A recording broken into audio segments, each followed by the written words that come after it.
Do you think trans women should be able to enter female restrooms? Yes, I do.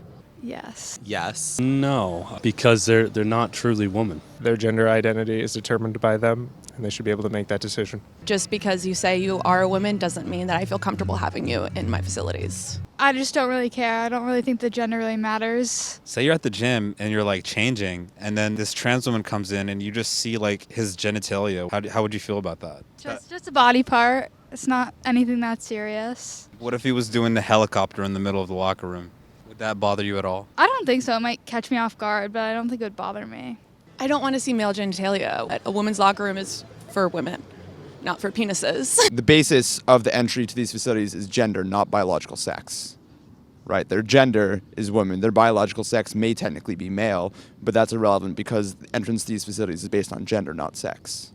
And what would you say to the cis women that say they feel uncomfortable when they enter these facilities? Then don't enter the facility, I suppose, but I don't think it's really fair to impose that on other people and, essentially discriminate them. They have to ask themselves why they feel uncomfortable if they serves as an imposition to them.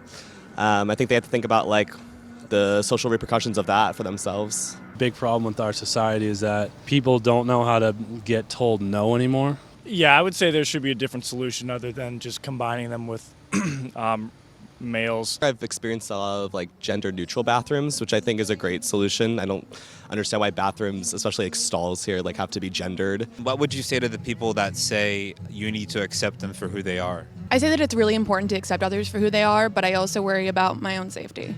Why do cis women believe that trans women would pose a danger to them? What would be the reason why they shouldn't be allowed in those facilities? Shouldn't people with two different sexes enter two different facilities?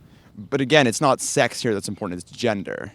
Shouldn't people with two different genders enter two different facilities? Except they're not two different genders. If it's a trans woman, their gender is a woman, so they're the same gender. How many genders are there? Why is that relevant? I'm just saying that their gender is the same. And don't you think sex and gender is the same? No, I do not think it's the same. Sex is a biological, right? It's biologically determined. It's not determined by the person. Gender is something that is entirely determined by an individual and is not biological.